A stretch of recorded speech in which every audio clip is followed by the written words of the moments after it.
Doctor शिवप्रसन्न पाठी प्रिय छात्र छात्रीगण आज आलोचना कार्यक्रम ANZUS means Australia New Zealand United State and States security treaty PG इतिहास MA in history second semester अध्यायटी रही अछि। अंजुस उपर आम आज आलोचना करवा। It is a military alliance that was signed in 1951 for mutual defence and security cooperation in Pacific region. Introduction रे लिखिबे जे एई अंजुस ट्रीटी गोटे सामरिक बुझामणा जहाँकि 1951 मसीह होता जो मानक मध्य बुझामणा होता से मध्य सामरिक एवं सुरक्षा भित्तिक सहयोग पई पैसिफिक अंचल होता। This treaty emerge during the early cold war as a counter balance in Asia Pacific area. यही अंजुस चुक्ति होता अर्ली कोल्ड वार माने कोल्ड वार जिते आरंभ होला। कोल्ड वार तो आप जानते दुईटी बृहत शक्ति मध्य आरंभ होला सोवियत यूनियन और यूनाइटेड स्टेट मध्य द्वितीय विश्वयुद्ध पर तार प्राथमिक स्तर में यही ट्रीटी होता ANZUS. Counter balance in Asia Pacific area Asia Pacific area अंचल में होता। This treaty out of the Korean war 1950 to 1953 Korea युद्ध मध्य यही ट्रीटीटा होता। कोरिया युद्ध जो आरंभ होला ताकू देखिकी मध्य यही ट्रीटी होता। बर्तमान आम आलोचना करिया जहाँ आलोचना कले ताहा इंट्रोडक्शन। बर्तमान आम आलोचना background to create of ANZUS treaty. ये अंजुस चुक्ति हेबापई कौन कौन पछरे बैकग्राउंड रही। Post second world war security after complete of second world war some nations worried for their security and safe from the big powers। जेतेबेले द्वितीय विश्वयुद्धर परिसमाप्ति घटिला केतेक देश निजर सुरक्षा पई बहुत चिंता करिथिले। बृहत शक्ति मानकर कबलरू निजक सुरक्षित रखिया चिंता करथिले। यह थिला गोटिए अंजुस ट्रीटी मूलर कारण। Rapid rise of communism in Asia communist चिंताधारा एशिया रे द्रुत गतिर अभिवृद्धि होता द्वितीय विश्वयुद्ध पर। The communism is spread all over Asia and rapidly rise. So some countries and big powers feared to see the spread of communism and they aren't barrier to the growth of communism। विश्वर महान शक्ति माने द्वितीय विश्वयुद्ध पर communism बा communist चिंताधारार अभिवृद्धि देखी विचलित हो पड़े एवं निज निजर सुरक्षा चिंता कले आ कम्युनिज्म किमिति ताकू प्रतिबंधक आनिबा सेई अंजुस ट्रीटी तैयार होता। चाइनीज कम्युनिस्ट रिवोल्यूशन 1949 चाइना रे चियांग काई शेक तो ता पूर्व थिले जे कि गणतंत्र शासन करतुले किंतु माओ जेडंग जेतेबेले कम्युनिस्ट रिवोल्यूशन कले एवं चाइना रे सरकार कले चाइना रे कम्युनिस्ट सरकार प्रतिष्ठा हला ताहा विश्व पे गोटे बड़ घटना घटिला। After the revolution in China in the year of 1949 in China the government established by the Mao Zedong and the communism government start the rule inside of China. Before Mao Zedong's Chiang Kai-shek ruled over China as a democratic method. But after establishment of communist revolution and government, Chiang Kai-shek out from the China and stayed at Taiwan. It is the another cause for the create of Anzus Treaty. And also Korean War 1950 and 53. 50 ରୁ 53 ଭିତରେ जो Korea युद्ध ମଧ୍ୟ ଚାଲିଥିଲା ଏହା ମଧ୍ୟ ଆଞ୍ଜୁସ୍ ଚୁକ୍ତି ସୃଷ୍ଟି କରିବା ମୂଳରେ କାରଣ। ତ ପୋଷ୍ଟ ୱାର୍ଲଡ ୱାର ର ସିକ୍ୟୁରିଟି ପରେ ଏହି ତିନିଟା କାରଣ ହେବ। ସେକେଣ୍ଡ ହେଉଛି ଫିୟର ଅଫ୍ ଜାପାନିଜ ରିସର୍ଜେନ୍ସ। ଜାପାନ ଯୁଦ୍ଧରେ ପରାଜୟ ବରଣ କରିଥିଲା, ସେ ପରାଜୟରେ ସେ ମଧ୍ୟ ପ୍ରତିଶୋଧ ପରାୟଣ ହେବ, ସମସ୍ତଙ୍କୁ ସେ ବି ଭୟ ରହିଥିଲା। ତେଣୁ ଆଞ୍ଜୁସ୍ ଟ୍ରିଟି ମଧ୍ୟ ହୋଇଥିଲା। and also rise of the cold war is the another cause for formation of Anzus Treaty. ବିଶ୍ୱରେ ଯେଉଁ ଶୀତଳ ଯୁଦ୍ଧ ଚାଲିଥିଲା, after complete of second world war, two big powers raised. One is the Soviet Union, another is the United States of America. But Britain declined. Britain रो पतन होइतिला, ए दुईटी शक्तिर उत्थान होइतिला, and both superpowers want spread their sovereignty and power all over the world. ए दुईटी जाक शक्ति विश्वर निजर सार्वभौमत्व बजाय रखा चेष्टा करुले एवं निजर बहादुरी देखा चेष्टा करुले। तेणु यह शीतल युद्ध मध्य गोटे प्रच्छद कारण आंजुस चुक्ति हेबारे। Cold war between US and Soviet Union, it also a great reason for formation of ANZUS treaty. Mutual defence interest. After complete second world war, some nations want mutual agreement for safe and security in defense matter. So they are start their agreement and negotiations for each other for defense interests. It is the another background cause of Anzus Treaty establishment. तो Anzus चुक्ति रहिबा मूल कारण द्वितीय विश्वयुद्धर परवर्ती communism सरकार बा communist चिंताधारार प्रचार आ प्रभाव, China रे कम्युनिज्म सरकार प्रतिष्ठा, कोरिया युद्ध, जापान युद्ध एवं शीतल युद्ध बृहत शक्ति मध्य सबु कारण दायी थिला अंजुस ट्रीटी हेबा पाई। एबे हम आलोचना करिया बैकग्राउंड पढ़िले, वर्तमान आलोचना करिबा formation of ANZUS treaty. ANZUS treaty formed on 1st September 1951 at San Francisco, US, United States. This treaty formed after the Second World War.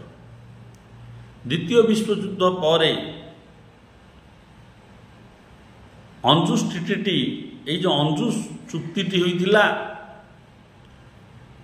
1 September 1 तारिख सेप्टेम्बर मास 1951 मसीह सान फ्रांसिस्को यूनाइटेड स्टेट रो जो San Francisco सहर होइतिला eighty treaty. यही अंजुस रो कोनोसी permanent headquarter नहीं पिला माने, एडा गोटे मन रखन, परमानेंट हेडक्वार्टर नहीं, it is only the treaty paper रहिस। Australia, New Zealand and United States signed this treaty. ये ट्रीटीटा क्या मध्य रही, who were the members? Australia, New Zealand and United State. ये तीनटा स्टेट भितर ये चुक्ति होइतिला। The ANZUS treaty came into force from 29 April 1952. ANZUS ट्रिटीटा सेप्टेम्बर मास 1 तारिख 1951 मसीह है सत, किंतु 29 एप्रिल 1952 मसीह कार्य करने आरंभ कला अंजुस ट्रिटी। वर्तमान आम आलोचना करवा world leaders who were join in ANZUS treaty.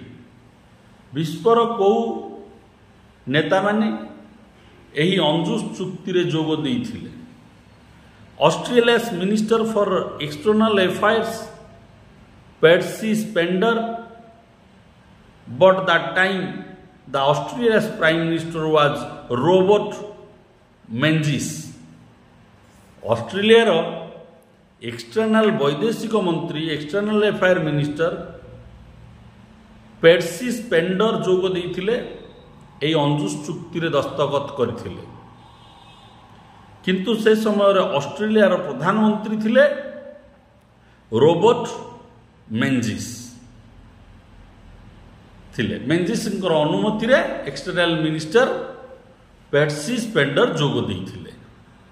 New Zealand's minister of external affair Carl Berendsen, but that time New Zealand's prime minister Sidney Holland.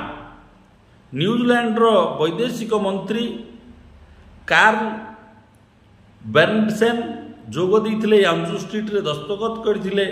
किंतु से समय न्यूजीलैंड रो प्राइम मिनिस्टर प्रधानमंत्री थिले सिडनी हॉलैंड। एई सिडनी हॉलैंडर नेतृत्व रे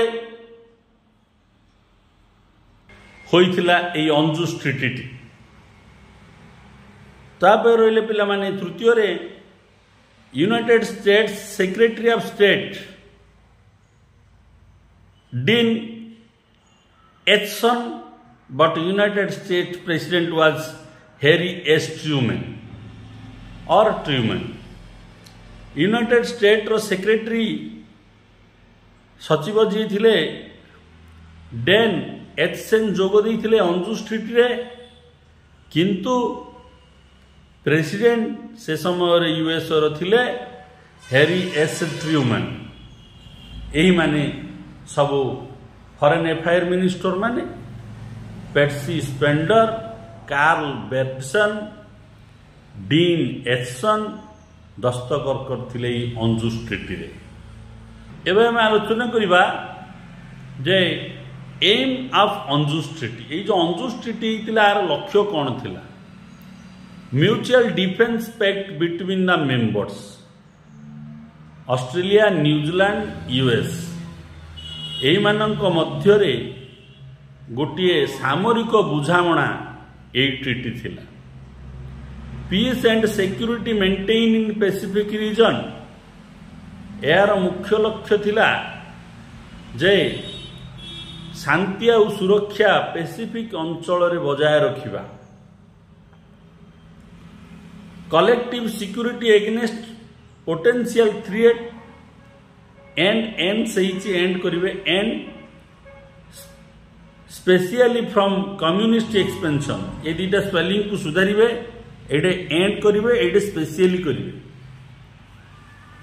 से जो समय कि कम्युनिस्ट चिंताधारा एशिया रे व्यापुला, से कम्युनिस्ट चिंताधारा को बेरियर करिया पई जदि कम्युनिस्ट रो कौन सी थ्रेटेन आसुची ताहले एही तीन देश ऑस्ट्रेलिया, न्यूजीलैंड, यूएसए मिसिकी सामरिक अभियान करिवे कम्युनिस्ट देश विरोध रे।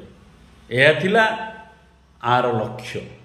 वर्तमान आम आलोचना करिबा objectives of the ANZUS treaty. ANZUS चुक्तिर ऑब्जेक्टिव कौन थिला? Mutual consultation for threat any member nation, territorial integrity, political independence और सिक्योरिटी।